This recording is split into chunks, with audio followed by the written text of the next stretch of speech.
फुल्लन देवी की मृत्यु को लगभग 20 वर्ष बीत चुके हैं, परंतु जीवन में अनगिनत उतार चढ़ाव देखने वाली फुल्लन देवी के एक मासूम लड़की से दस्यु सुंदरी बनने के किस्से आज भी चंबल के बिहड़ों में सुने और सुनाए जाते हैं। फुल्लन की कहानी में कई किस्से हैं जिनके आधार पर कोई उसे सहानुभूति रखता है तो कोई उसे खुखार डकैत मानकर उससे नफरत करता है।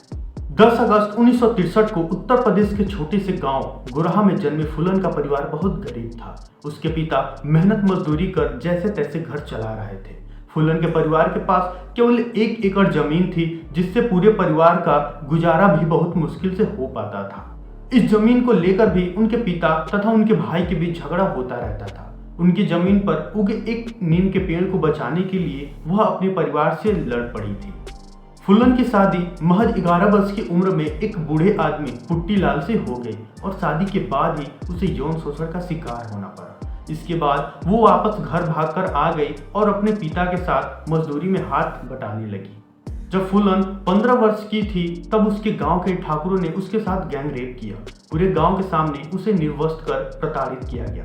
इस घटना को लेकर फुल्लन दर-दर भटकती रही, लेकिन न्याय नहीं मिला। इस पर उसने बदला लेने का निश्चय किया। कुछ समय बाद ही उसके गांव में डकैतों ने हमला किया। डकैत जाते वक्त फुल्लन को भी अपने साथ उठा ले गए। वहां उसके साथ लगातार रेप होने लगा। यहीं उसकी मुलाकात विक्रम मल्लाह से हुई। दोनों ने मिलकर डाकुओं का एक अलग गैंग बनाया।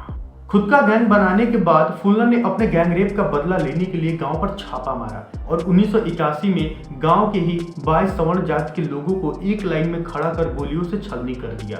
इस घटना के बाद वो देश की नामी डकैत बन गई। सरकार ने उसके सिर पर इनाम रख दिया। उत्तर प्रदेश तथा मध्य प्रदेश की पुलिस उसे पकड़ने के लिए उसके पीछे लग गई।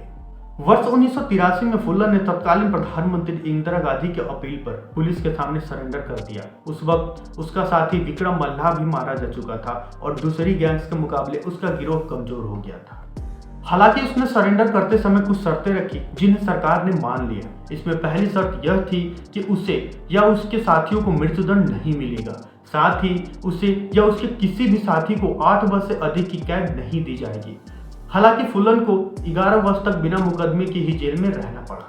वर्ष 1984 में समाजवादी पार्टी की सरकार ने उसे जेल से रिहा किया। रिहा होने के बाद उसे समाजवादी पार्टी से चुनाव लड़ने का प्रस्ताव मिला। उसने चुनाव लड़ा और जीता भी। वो मिर्जापुर सीट से जीतकर सांसद बनी और सदन पहुंची। एक सांसद के रूप में फुल्लन ने अपने क्षेत्र में पहचान बनाई। हालांकि एक पूर्व डकैत के रूप में संसद चुने जाने पर भी कई लोगों ने सवाल उठाए। जेल से रिहा होने के बाद फुल्लन ने उमेश सिंह से विवाह कर लिया। उमेश सिंह ने वर्ष 2004 और 2009 में कांग्रेस तथा वर्ष 2014 में बसपा के टिकट पर चुनाव लड़ा। बाद में फुल्लन की बहन मुन्नी देवी ने उम्मेद पर फुल्लन की हत्या में शामिल होने का भी आरोप लगाया।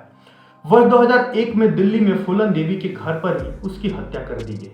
हत्या करने वाले शेर सिंह राणा ने कहा कि यह फुल्लन द्वारा 1981 में की गई सवर्ण की हत्या का बदला था। शेर सिंह राणा को गिरफ्तार कर लिया गया। उस पर मुकदमा चलाकर उसे सजा दी गई। फुल्लन की जीवनी पर 1994 में शेखर कपूर ने बैंडिट क्वीन नाम से भी फिल्म बनाई। फिल्म की कहानी माला सेन द्वारा लिखी गई एक पुस्तक इंडियाज बैंडिट क्वीन पर आधारित थी। हालांकि फिल्म में फुल्लन को मेन कैरेक्टर के रूप में रखा गया था, परंतु इस पर उसने आपत्ति जताई और बाद में प्रोड्यूसर और उसके बीच समझौता हो गया और फिल्म रिलीज की गई। फिल्म ने कई सारे अवार्ड भी जीते।